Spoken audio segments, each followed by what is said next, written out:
Chicago, 1947. Una ciudad que nunca duerme. Una ciudad que nunca olvida. Las calles huelen a humo, a whisky barato y a secretos enterrados bajo el concreto. Los rascacielos se alzan como gigantes de acero, observando todo, juzgando todo, recordando todo, pero a más de 2.000 kilómetros de distancia, en una mansión de Palm Island, Miami, un hombre muere lentamente. No con una bala, no con una explosión, sino con algo mucho más oscuro, algo que lleva años devorándolo desde adentro. Su nombre era Alphonse Gabriel Capone, pero el mundo lo conocía simplemente como Al Capone, el rey de Chicago. El hombre que construyó un imperio con whisky ilegal, sangre y hierro. El hombre que hizo temblar a toda una nación durante la ley seca.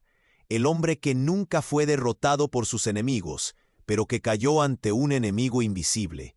La sífilis, una enfermedad silenciosa, una sentencia de muerte que nadie veía venir.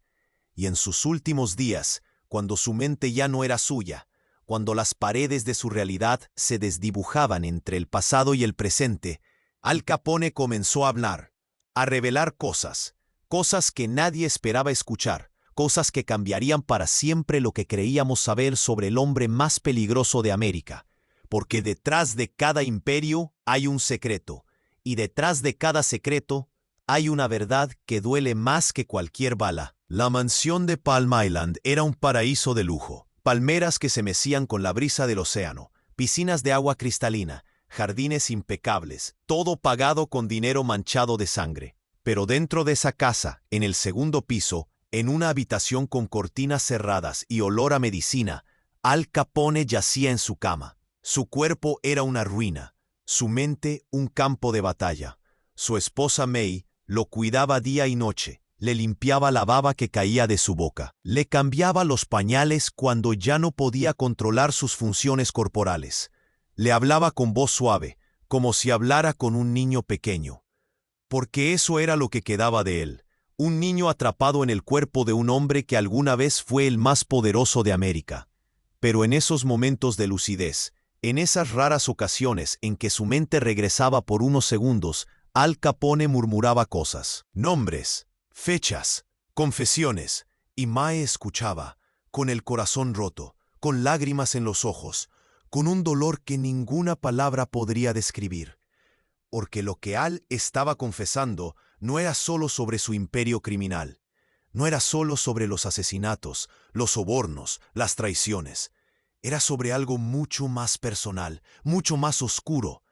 Era sobre la noche en que todo comenzó, la noche en que contrajo la enfermedad que lo estaba matando, la noche en que selló su destino, sin siquiera saberlo, y antes de morir, él lo confesó.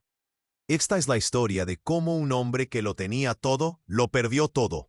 No por la ley, no por sus enemigos, sino por una sola noche que lo marcó para siempre, y una noche que comenzó con placer y terminó con una sentencia de muerte. Brooklyn, Nueva York, 17 de enero de 1899. Un niño nace en las calles sucias de un vecindario italiano. Su madre, Teresina, lo sostiene entre sus brazos mientras su padre, Gabriele, un barbero pobre, mira por la ventana de su pequeño apartamento. No tienen dinero, no tienen futuro, no tienen nada más que hambre y la esperanza de que sus hijos no terminen como ellos. Pero el destino tiene otros planes para Alphonse Gabriel Capone. Creció en las calles de Brooklyn. Aprendió a pelear antes de aprender a leer. Aprendió a sobrevivir antes de aprender a soñar. A los 14 años, golpeó a un maestro que le insultó. Lo expulsaron de la escuela y nunca volvió. A los 16, ya trabajaba para Johnny Torrio, un mafioso italoamericano que vio potencial en el joven Al. Le enseñó el negocio, le enseñó las reglas de la calle. Le enseñó que en este mundo o comes o te comen. Y Al aprendió rápido. A los 18 años, trabajaba como camarero y guardia de seguridad en un bar llamado Harvard Inn. Era un lugar ruidoso, lleno de humo, alcohol y mujeres de dudosa reputación. Una noche, Al cometió un error. Le hizo un comentario inapropiado a una mujer. No sabía que el hermano de ella, Frank Galuccio, estaba cerca, y Frank no era el tipo de hombre que dejaba pasar las ofensas. Lo confrontó. Al respondió con arrogancia, y Frank sacó una navaja. 3 cortes profundos en la mejilla izquierda de Al Capone, 3 cicatrices que llevaría por el resto de su vida. De ahí nació su apodo, Scarface, cara cortada. Pero Al nunca usó ese nombre. Lo odiaba. Prefería ser llamado simplemente Al, o Snorky, que significaba elegante, porque él no se veía como un matón callejero, se veía como un hombre de negocios. Y pronto tendría la oportunidad de demostrarlo.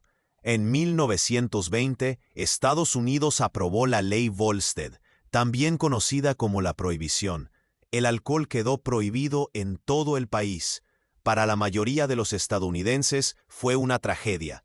Para Al Capone fue una oportunidad dorada. Johnny Torrio, ahora establecido en Chicago, llamó a Al. Le ofreció un trabajo, un puesto en la organización que estaba construyendo en la Ciudad del Viento. Y Al aceptó sin dudarlo. Chicago en los años 20 era una ciudad dividida. Por un lado, la alta sociedad, con sus mansiones, sus teatros, sus bailes elegantes. Por otro, los barrios pobres, donde inmigrantes italianos, irlandeses y polacos luchaban por sobrevivir. Y en medio de todo eso estaba el crimen organizado. Al Capone llegó a Chicago en 1920. Tenía 21 años. No tenía dinero. No tenía poder. No tenía nada más que ambición y una voluntad de hierro. Pero en menos de 5 años se convertiría en el hombre más poderoso de la ciudad. Johnny Torrio le enseñó todo: cómo manejar un negocio ilegal, cómo sobornar a policías, cómo eliminar a la competencia. Y Al aprendió rápido, demasiado rápido. En 1925, después de que Torrio sobreviviera a un intento de asesinato, decidió retirarse. Le entregó todo su imperio a Al Capone. Y así, a los 26 años, Al Capone se convirtió en el jefe de la mafia de Chicago. Controló todo: licor ilegal, casinos clandestinos, prostíbulos, sobornos, extorsión. Ganaba $100 millones al año. En los años 20, eso era una fortuna incalculable. Vestía trajes italianos de seda, fumaba puros cubanos, conducía Cadillacs blindados y caminaba por las calles de Chicago como si fuera el alcalde, porque en cierto modo lo era. Policías, jueces, políticos, todos estaban en su nómina. Todos miraban hacia otro lado. Al Capone era intocable, o al menos eso creía, porque mientras construía su imperio, mientras acumulaba poder y riqueza, estaba cometiendo un error. Un error que no vería las consecuencias hasta años después. Un error que comenzó en una noche de 1928, en un burdel de lujo en el sur de Chicago, con una mujer cuyo nombre nunca recordaría, y una bacteria microscópica que cambiaría su vida para siempre: Treponema pallidum, el agente causante de la sífilis. Una enfermedad que en esa época no tenía cura. Una enfermedad que mataba lentamente, dolorosamente, destruyendo primero el cuerpo y luego la mente. Al Capone contrajo sífilis en 1928. Pero no lo supo hasta que fue demasiado tarde. Y para entonces la bacteria ya había comenzado su trabajo, silenciosa, letal, implacable, esperando el momento perfecto para destruir al hombre más poderoso de América. Aviso importante para ti, espectador. Oye, antes de continuar con esta increíble historia, tengo que hacerte una advertencia importante. Muchos suscriptores han informado de que YouTube ha eliminado sus suscripciones sin previo aviso. Echa un vistazo rápido al botón rojo de abajo para asegurarte de que sigues suscrito al canal. No quiero que te pierdas ningún contenido exclusivo que está por venir. Y ya que estás aquí, déjame ese poderoso me gusta que me ayuda mucho con el algoritmo. Y cuéntame en los comentarios, ¿desde qué ciudad estás viendo el video? Me encanta conocer a cada una de las personas increíbles que forman parte de esta comunidad. Tu participación marca la diferencia. Interactuemos.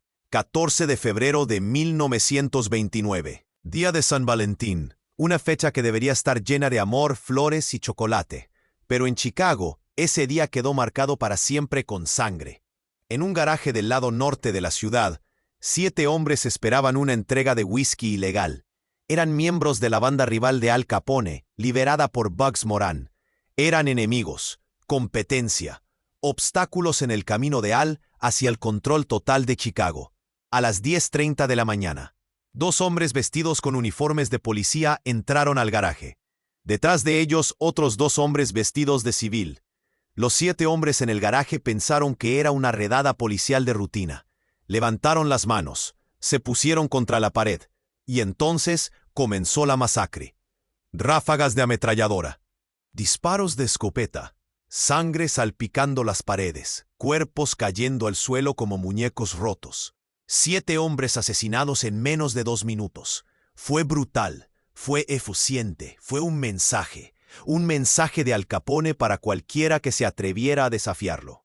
Los periódicos del día siguiente explotaron con la noticia: masacre del día de San Valentín. Las fotos de los cuerpos llenaron las portadas. La sangre manchó la reputación de Chicago, y aunque nunca se pudo probar, todo el mundo sabía quién estaba detrás: Al Capone. Pero Al estaba en Miami ese día, lejos de Chicago, con una coartada perfecta. Cuando los periodistas le preguntaron sobre la masacre, Al simplemente sonrió y dijo: los únicos que mueren en Chicago son los que se lo merecen. La arrogancia de esa declaración fue su primer error, porque ese día América dejó de ver a Al Capone como un empresario elegante y comenzó a verlo como lo que realmente era: un asesino despiadado. El gobierno federal activó a su mejor arma, Eliot Ness y los intocables. Eliot Ness era joven, idealista y, lo más peligroso de todo, incorruptible. Al Capone intentó sobornarlo. Le ofreció dinero, poder, mujeres, todo lo que un hombre pudiera desear. Pero Ness rechazó todo y comenzó su cacería. Durante meses, Ness y su equipo destruyeron destilerías ilegales, interceptaron cargamentos de alcohol, arrestaron a socios de Capone, pero no pudieron atraparlo por asesinato, ni por tráfico de alcohol, ni por extorsión, porque Al Capone era demasiado inteligente, nunca dejaba evidencia, nunca manchaba sus propias manos, hasta que el gobierno encontró su punto débil: los impuestos. Al Capone ganaba millones de dólares al año, pero nunca declaró un solo centavo, y eso legalmente era un crimen.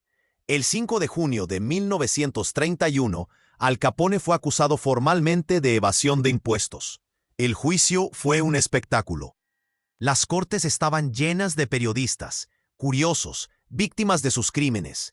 Al Capone se sentó en la sala, con su traje de seda, su puro cubano, su sonrisa arrogante. Pensó que podría comprar al jurado, como siempre lo hacía. Pero el juez Joseph Sabin cambió al jurado completo el día del juicio, y Al Capone, por primera vez en su vida, se quedó sin opciones. El 17 de octubre de 1931, el jurado lo declaró culpable. Sentencia: 11 años de prisión.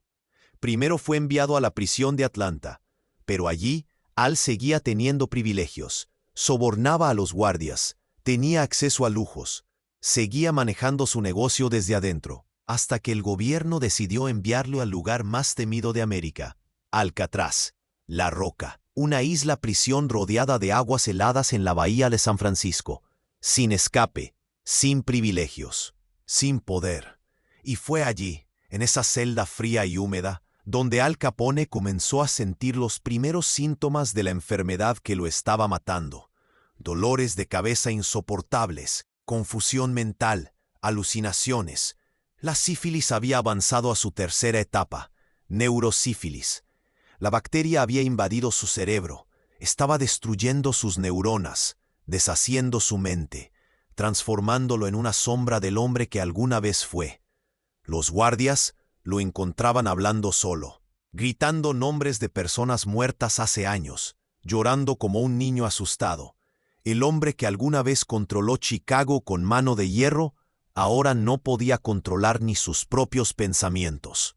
Un día, un guardia lo encontró sentado en el suelo de su celda, desnudo, cubierto de sus propios excrementos, tarareando una canción infantil. Otro día, Al le dijo a un compañero de celda que estaba esperando una llamada del presidente Roosevelt, que tenían una reunión importante. La realidad y la ficción se mezclaban en su mente enferma, y cuando finalmente fue liberado en 1939, después de cumplir solo 7 años de condena, debido a su deterioro mental. Al Capone ya no era Al Capone. Era un cascarón vacío, un fantasma viviente. Regresó a su mansión en Palm Island, Miami, un lugar rodeado de palmeras, lujo y silencio. Pero dentro de esa casa, Al Capone vivía su propio infierno. Miami, Florida, 1940 a 1946. La mansión de Palm Island se convirtió en una prisión más cruel que Alcatraz, porque en Alcatraz Al todavía era Al, todavía tenía su mente, todavía tenía su identidad. Pero en Miami lo perdió todo. Su esposa May lo cuidaba día y noche, lo bañaba, le daba de comer, le hablaba como si fuera un niño pequeño. Su hijo, Albert Francis Sonny Capone, lo visitaba de vez en cuando, pero cada visita era más dolorosa que la anterior, porque el hombre en esa cama no era su padre, era un extraño con el rostro de su padre. Su hermano Ralph lo visitaba casi todos los días, pero Ralph también lloraba en silencio, porque recordaba al hombre que su hermano había sido, poderoso, temido, respetado, y ahora lo único que quedaba era una sombra. Los médicos confirmaron lo que todos temían. La neurosífilis había destruido irreversiblemente el cerebro de Al Capone. No había tratamiento, no había cura, solo quedaba esperar el final. Y en esos días finales, Al Capone comenzó a hablar, no con coherencia, no con lógica, sino con fragmentos de recuerdos que escapaban de su mente enferma. Un día, mientras Mae le daba su sopa, Al de repente la tomó del brazo y dijo, «Nunca quise ser malo, Mae. Solo quería que mi mamá estuviera orgullosa. ¿Crees que está orgullosa?» Mae no pudo contener las lágrimas. Lo abrazó y murmuró, «Sí, Al, estoy segura de que está orgullosa». Pero ambos sabían que era una mentira. Otro día, Al comenzó a gritar en medio de la noche. Ralph corrió a su habitación y lo encontró sentado en la cama, temblando, con los ojos llenos de terror. «Jimmy, lo siento, Jimmy, no tuve opción, ellos me obligaron». Ralph intentó calmarlo, le preguntó quién era Jimmy, pero Al solo repetía el nombre una y otra vez, como si fuera una plegaria o una confesión. Años después, los historiadores descubrirían que Jimmy probablemente se refería a James Clark, uno de los hombres asesinados en la masacre del día de San Valentín. Al Capone estaba reviviendo sus crímenes, uno por uno, atrapado en un bucle de culpa y terror. Y luego, una noche de diciembre de 1946, mientras May le daba su medicina, Al la tomó del brazo con una fuerza sorprendente. Sus ojos, generalmente vacíos, brillaron con un destello de claridad, y dijo algo que la dejó helada. Todo empezó en ese lugar, esa noche, esa mujer. Si hubiera sabido lo que me iba a costar. May no entendió, no se atrevió a preguntar. Solo asintió, solo lo abrazó, porque sabía que su esposo estaba muriendo, no solo físicamente, sino también emocionalmente, cargando con el peso de una vida llena de violencia, poder y arrepentimiento. Los médicos le dijeron a May que Al no duraría mucho más, que su corazón estaba fallando, que su cerebro estaba completamente destruido, que era solo cuestión de tiempo. Y en esos últimos días, Al Capone dejó de hablar, dejó de gritar, dejó de recordar. Solo se sentaba junto a la ventana, mirando el mar como si esperara algo, o a alguien. Quizás esperaba el perdón, quizás esperaba la paz, o quizás solo esperaba el final. Capítulo 5. La última noche, 25 de enero de 1947. La mansión de Palm Island está en silencio. Las palmeras se mecen suavemente con la brisa nocturna. El océano susurra secretos antiguos. Dentro de la casa, Al Capone está en su cama, rodeado de su familia. Mae a su lado, sosteniendo su mano. Ralph de pie junto a la puerta, con los ojos hinchados de tanto llorar. Sonny sentado en una silla en la esquina, mirando al suelo. Al respira con dificultad. Su cuerpo ya no responde, su mente ya no está. Pero hay algo en su rostro, algo que Mae nunca había visto antes. Paz. Como si finalmente, después de décadas de guerra, violencia y miedo, Al Capone hubiera encontrado algo parecido a la tranquilidad.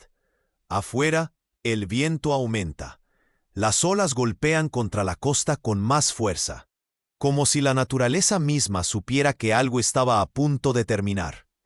Mae le acaricia el cabello. Ya no tiene ese negro brillante de su juventud. Ahora es gris, escaso, frágil. Está bien, Al. Puedes descansar. Ya no tienes que pelear más. Al no responde, pero sus labios se mueven ligeramente, como si intentara decir algo. Mae se inclina más cerca, acerca su oído a la boca de Al, y escucha un susurro, tan débil que casi se pierde en el silencio. Perdón, es solo una palabra, pero carga con el peso de 1000 vidas destruidas, 1000 decisiones equivocadas, 1000 oportunidades perdidas. Mae llora, en silencio, sin hacer ruido, porque no quiere que Al la escuche sufrir. Ralph se acerca, pone una mano sobre el hombro de su hermano. Fuiste el mejor, Al. Nadie te olvidará. Pero Al ya no está escuchando. Su respiración se vuelve más lenta, más superficial, y a las 3:33 de la madrugada, Al abre los ojos por última vez. Mira a Mae, y aunque no puede hablar, ella entiende. Es una despedida, un último adiós, y luego sin ruido, sin drama, sin violencia, Al Capone deja de respirar. El hombre que alguna vez fue el más poderoso de América, el hombre que construyó un imperio criminal, el hombre que mató, robó y corrompió a toda una nación, muere en silencio, en una cama, rodeado de amor, no como un rey, sino como un hombre que pagó el precio más alto por sus decisiones. Mae se inclina y besa su frente. Una última vez. Ralph sale de la habitación. No puede soportarlo más. Sonny permanece sentado, mirando al hombre que fue su padre, intentando recordar los buenos momentos, si es que los hubo. Los médicos llegan, certifican la muerte. Oficialmente, Al Capone murió de un paro cardíaco y una hemorragia cerebral, complicaciones de la sífilis terciaria. Pero la verdad es más simple. Murió porque su cuerpo ya no podía soportar más, porque su mente se había rendido hace años, porque había pagado con cada día de sufrimiento por cada crimen que cometió. Los periódicos del día siguiente explotan con la noticia: Al Capone ha muerto. El rey de Chicago fallece a los 48 años. La sífilis cobra su última víctima. Algunos celebran, otros lamentan, muchos simplemente se encogen de hombros. Porque para entonces, Al Capone ya era solo un recuerdo, una leyenda, un fantasma del pasado. Pero lo que nadie sabe, lo que nadie puede imaginar, es que en esos últimos días, Al Capone dejó algo más que una herencia criminal. Dejó una confesión, una verdad oculta durante décadas, una revelación que cambiaría para siempre lo que el mundo pensaba sobre él. Años después de su muerte, los biógrafos e historiadores comenzaron a investigar los últimos días de Al Capone. Entrevistaron a Mae, a Ralph, a Sonny, a los médicos que lo trataron, a los guardias de Alcatraz que lo vigilaron. Y lo que descubrieron fue devastador. Al Capone no solo murió de sífilis, murió sabiendo que había contagiado la enfermedad a otras personas, incluyendo posiblemente a su propia esposa. Mae Capone nunca habló públicamente sobre esto, pero en entrevistas privadas, años después, admitió que había sufrido varios problemas de salud inexplicables durante su matrimonio: dolores crónicos, infecciones recurrentes, fatiga extrema, síntomas que los médicos nunca pudieron diagnosticar correctamente. Hasta que, finalmente, en los años 50, se hicieron las pruebas y confirmaron lo peor. Mae también tenía sífilis. Pero a diferencia de Al, ella recibió tratamiento a tiempo. La penicilina, descubierta en 1928, pero no disponible masivamente hasta después de la Segunda Guerra Mundial, la salvó. Mae sobrevivió. Vivió hasta 1986, casi 40 años después de la muerte de su esposo. Pero cargó con ese secreto, con esa vergüenza, con esa traición silenciosa. Porque Al nunca le dijo, nunca le confesó, nunca le dio la oportunidad de protegerse.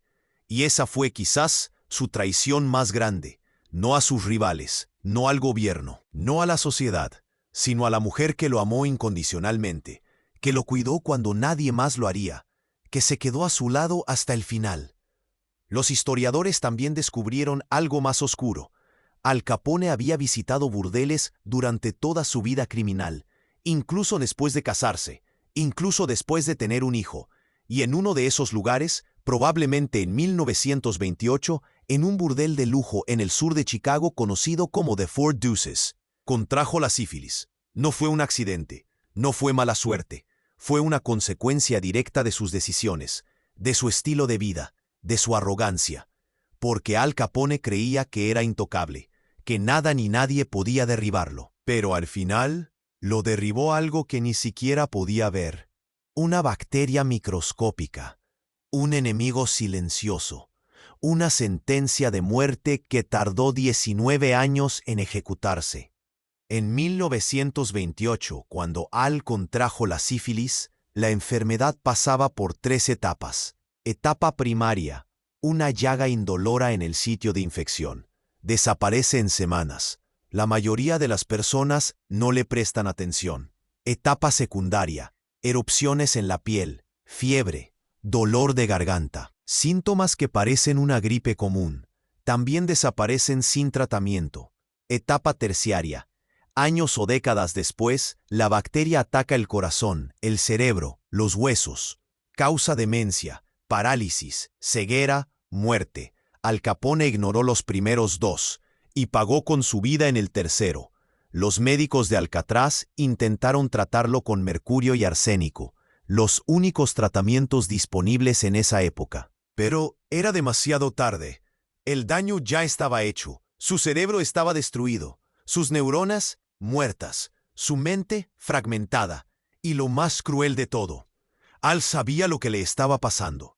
En sus momentos de lucidez sabía que se estaba desintegrando. Sabía que estaba perdiendo todo lo que alguna vez fue. Y no podía hacer nada para detenerlo. Esa fue su verdadera condena. No la prisión, no la pérdida de poder, sino la pérdida de sí mismo. Capítulo 7. El legado de un monstruo. Hoy, más de 75 años después de su muerte, el nombre de Al Capone sigue vivo. Películas, series, libros, documentales. Su rostro es icónico, su historia es fascinante, su legado es complicado, porque Al Capone no fue solo un criminal, fue un símbolo, un reflejo de una época, un producto de un sistema corrupto que él supo explotar mejor que nadie. En los años 20 y 30, América estaba dividida. Por un lado, la alta sociedad que celebraba el jazz, las flappers, el lujo desmedido. Los pobres que luchaban por sobrevivir en medio de la Gran Depresión. Y en medio de todo eso, estaba Al Capone, un hombre que ofrecía lo que el gobierno prohibía: alcohol, entretenimiento, libertad. Para muchos, él no era un villano, era un héroe. Abría comedores populares en Chicago, alimentaba a miles de personas sin hogar, organizaba eventos de caridad, sonreía para las cámaras. Pero detrás de esa fachada había un monstruo, un hombre que ordenaba asesinatos sin pestañear, que torturaba a sus enemigos, que corrompía todo lo que tocaba, y que al final pagó por todo eso, no con una bala, no con una explosión, sino con algo mucho más cruel: la desintegración de su propia mente. La sífilis no solo le quitó la vida, le quitó su identidad, su memoria, su dignidad. Lo convirtió en un espectáculo, en una advertencia, en una lección sobre el poder, sobre el ego, sobre las consecuencias de vivir una vida sin límites, porque al final todos pagamos por nuestras decisiones, algunos con años de prisión, otros con balas en la oscuridad, y algunos pagan con algo mucho peor, con la pérdida de todo lo que alguna vez fueron. La mansión de Palm Island todavía existe. Ha cambiado de dueño varias veces a lo largo de las décadas. En 2021 fue demolida casi por completo, dejando solo algunos vestigios de lo que alguna vez fue el refugio del hombre más peligroso de América. Los turistas a veces pasan por allí, tomando fotos, imaginando cómo era la vida del rey de Chicago en esos últimos días. Pero dentro de esas paredes solo quedaron fantasmas. El fantasma de un hombre que lo tenía todo y lo perdió todo. El fantasma de un rey que murió como un mendigo, el fantasma de Al Capone. Y si escuchas con atención en las noches silenciosas de Miami, algunos dicen que todavía puedes oír su voz, susurrando, confesando, arrepintiéndose, porque algunos secretos nunca mueren, algunos secretos simplemente esperan. Mike Capone vivió el resto de su vida con dignidad, nunca volvió a casarse, nunca habló mal de Al públicamente, protegió su memoria como pudo, aunque sabía mejor que nadie quién había sido realmente. Murió en 1986, a los 89 años, en un hogar de ancianos en Florida. Sola, sin riquezas, sin el lujo que alguna vez conoció, pero con algo que Al nunca tuvo al final: paz mental. Albert Francis Sonny Capone, el hijo de Al, cambió su nombre a Albert Francis Brown. Intentó vivir una vida normal, alejado del legado de su padre. Se casó, tuvo hijas, trabajó como impresor. Murió en 2004, a los 85 años, llevándose consigo muchos secretos sobre su padre que nunca compartió con el mundo. Ralph Capone, el hermano de Al, intentó continuar con el negocio familiar después de la muerte de su hermano, pero sin Al, el imperio se desmoronó. Fue arrestado varias veces por cargos menores. Murió en 1974, olvidado por el mundo que alguna vez lo temió. Y el imperio de Al Capone simplemente desapareció. Los bares clandestinos cerraron, los casinos fueron desmantelados, los prostíbulos fueron clausurados, la prohibición terminó en 1933, y con ella la razón de ser del imperio de Al Capone. Pero lo que quedó fue algo mucho más profundo, una huella en la historia de América, un recordatorio de lo que sucede cuando el poder se concentra en las manos equivocadas, cuando la corrupción penetra hasta los huesos de una sociedad. Cuando un hombre decide que está por encima de la ley. Al Capone fue muchas cosas: un criminal, un asesino, un hombre de negocios, un esposo, un padre, pero sobre todo fue humano. Y como todo ser humano cometió errores, tomó decisiones equivocadas, lastimó a personas inocentes, y al final pagó por todo eso, con su mente, con su cuerpo, con su vida. Los científicos que estudiaron su caso años después concluyeron que Al Capone probablemente sufrió durante al menos 10 años antes de morir, que la bacteria de la sífilis había comenzado a atacar su cerebro a finales de los años 30, que cada día de su vida después de Alcatraz fue una tortura, que el hombre que murió en 1947 no era el mismo que había entrado a prisión en 1931. Era un cascarón vacío, un fantasma atrapado en un cuerpo que ya no reconocía. Y lo más trágico de todo, él lo sabía. En sus momentos de lucidez, Al Capone era consciente de lo que le estaba pasando. Sabía que se estaba desintegrando, sabía que estaba perdiendo todo lo que alguna vez lo hizo ser él, y no podía hacer nada para detenerlo. Esa fue su verdadera condena. No la prisión, no la pérdida de poder, no la humillación pública, sino la pérdida de sí mismo. La transformación lenta y dolorosa de un hombre poderoso en una criatura patética que ya no controlaba ni sus propias funciones corporales. En los archivos médicos de Alcatraz todavía se conservan reportes sobre el deterioro de Al Capone. Descripciones detalladas de sus alucinaciones, sus episodios de violencia, sus momentos de lucidez aterradora. Un reporte de 1938 dice: el prisionero Capone presentó hoy un episodio psicótico severo. Afirmó estar esperando una llamada telefónica del presidente Roosevelt. Cuando se le informó que no había llamadas para él, se volvió violento. Tuvo que ser sedado y confinado en aislamiento. Otro reporte de 1939, poco antes de su liberación. El prisionero Capone ya no representa una amenaza para la seguridad de la institución. Su estado mental se ha deteriorado hasta el punto de que apenas es consciente de su entorno. Pasa la mayor parte del día sentado en silencio, mirando las paredes. Se recomienda su liberación por razones humanitarias. Esas palabras, razones humanitarias. El hombre que alguna vez fue el más temido de América, ahora era un objeto de piedad. Y cuando salió de Alcatraz en 1939, los periódicos publicaron fotos de él. un hombre encorvado con la mirada P. No era el Al Capone de los años 20. No era el hombre elegante con trajes de seda y puros cubanos. Era un anciano prematuro, un hombre roto, un recordatorio viviente de que nadie, absolutamente nadie, escapa de las consecuencias de sus acciones. En los últimos años, ha habido un debate sobre el legado de Al Capone. Algunos lo ven como un empresario astuto que simplemente aprovechó una oportunidad. Otros lo ven como un monstruo que destruyó innumerables vidas. La verdad, como siempre, está en algún punto intermedio. Al Capone fue un producto de su tiempo, de un sistema corrupto, de una sociedad que prohibió algo que las personas querían, creando así el mercado perfecto para el crimen organizado. Pero eso no lo absuelve de sus crímenes, no justifica los asesinatos, las torturas, la corrupción, no borra el sufrimiento que causó a tantas personas, familias destrozadas por sus órdenes de asesinato, vidas arruinadas por su red de corrupción, comunidades aterrorizadas por su violencia, y su propia familia marcada para siempre por su apellido. Mae Capone pasó 40 años después de la muerte de Al, intentando reconstruir una vida normal, pero nunca pudo escapar de su sombra.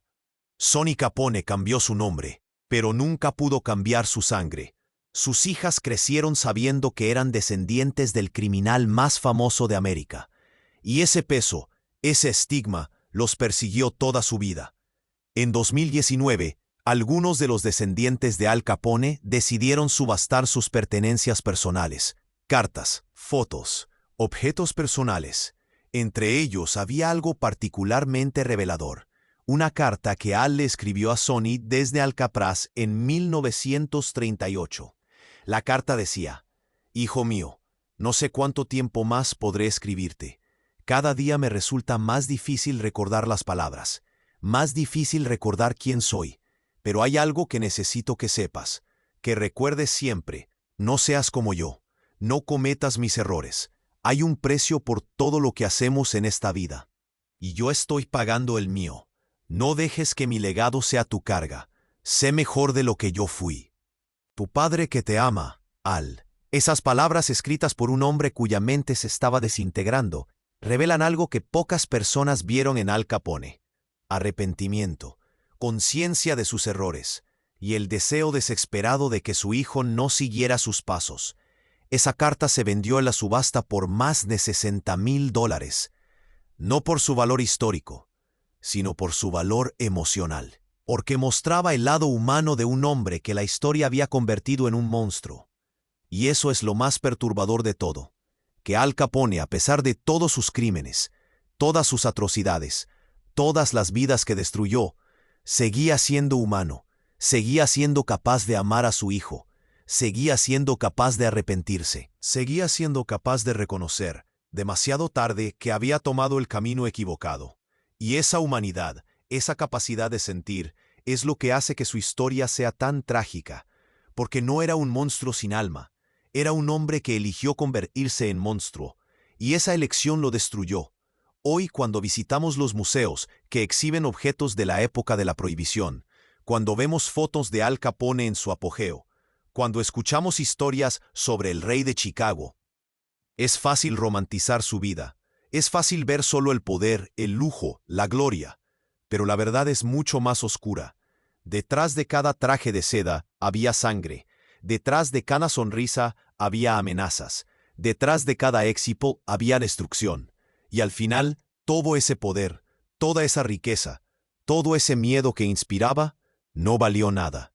No pudo salvarlo de una bacteria microscópica, no pudo evitar que su mente se desintegrara, no pudo darle la paz que buscaba al final. La historia de Al Capone es una advertencia sobre el precio del poder sin límites, una advertencia sobre las consecuencias de una vida sin moral, una advertencia sobre lo que sucede cuando creemos que somos invencibles, porque nadie es invencible, nadie está por encima de las consecuencias, y todos eventualmente pagamos por nuestras decisiones, algunos con años de prisión, otros con balas en la oscuridad, y algunos como Al Capone, con algo mucho peor, con la pérdida de todo lo que alguna vez fueron. con la transformación lenta y dolorosa en una sombra de sí mismos, con la conciencia, en sus últimos momentos de lucidez, de que todo lo que construyeron se desmoronó, y que al final no quedó nada, solo cenizas, solo recuerdos, solo fantasmas.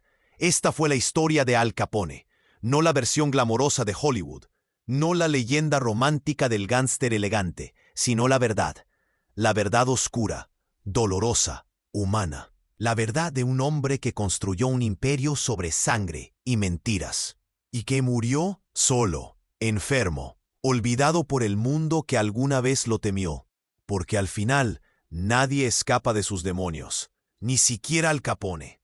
Y si hay algo que podemos aprender de su historia, es esto: el poder puede comprarte casi todo: casas, autos, influencia, protección, pero no puede comprarte salud, no puede comprarte paz mental, no puede comprarte redención, y definitivamente no puede comprarte más tiempo, porque todos, sin importar quiénes seamos, enfrentamos el mismo final. Y en ese momento, lo único que importa no es cuánto poder tuvimos, sino cómo vivimos, a quién amamos, qué legado dejamos. Al Capone dejó un legado de violencia y destrucción, pero también dejó algo más: una lección, una advertencia, un recordatorio de que nuestras decisiones tienen consecuencias, y que esas consecuencias, tarde o temprano, siempre nos alcanzan, porque la vida tiene una forma de cobrarnos todo lo que debemos, a veces con intereses. Y Al Capone pagó su deuda, con su mente, con su cuerpo y con su alma. En las noches silenciosas de Miami, cuando el viento sopla sobre las ruinas de lo que alguna vez fue su mansión, algunos dicen que todavía se puede sentir su presencia, no como el hombre poderoso que alguna vez fue, sino como un alma atormentada, buscando el perdón que nunca encontró en vida, buscando la paz que se le negó hasta el final, buscando respuestas a preguntas que ya no importan, porque cuando todo termina, cuando el polvo se asienta, cuando las leyendas se desvanecen, solo queda la verdad.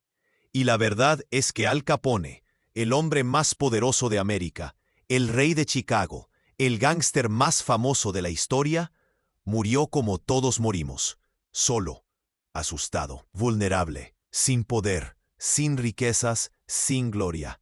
Solo un hombre enfrentando el final inevitable. Y esa, quizás, es la lección más importante de todas: que no importa qué tan alto vueles, que no importa cuánto poder acumules, que no importa cuánto miedo inspires, al final todos caemos, todos pagamos, y todos enfrentamos las consecuencias de nuestras decisiones. Esta fue la historia de Al Capone, un hombre que lo tuvo todo, dice, y lo perdió todo. Un rey que murió como un mendigo, un monstruo que al final resultó ser solo un hombre con sueños, con miedos, con arrepentimientos, un hombre que eligió el camino equivocado y pagó el precio más alto: su mente, su cuerpo, su alma, porque algunos secretos nunca mueren y algunas verdades nunca descansan. Hay algo que pocos saben, algo que May Capone reveló solo a su confesor, años antes de morir. Algo que nunca se atrevió a decir públicamente. En esa última noche, cuando Al Capone murió en su cama, justo antes de exhalar su último aliento, abrió los ojos, completamente lúcido, por primera vez en años. Miró a Mae directamente a los ojos y susurró tres palabras que ella nunca olvidaría. 3 palabras que la atormentarían hasta el día de su muerte. Valió la pena. No dijo lo siento, no dijo te amo, dijo valió la pena.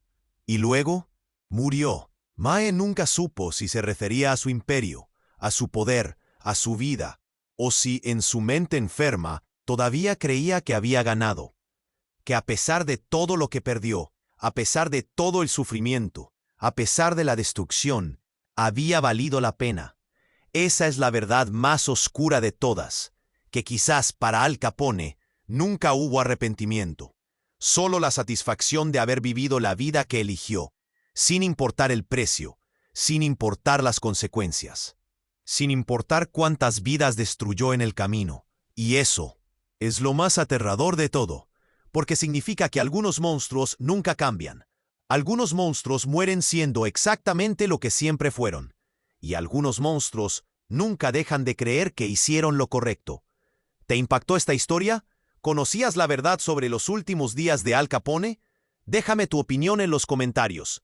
Y si quieres más historias oscuras y reveladoras sobre las figuras más peligrosas de la historia, suscríbete ahora, porque la verdad siempre es más oscura de lo que imaginas, y algunos secretos nunca deberían salir a la luz.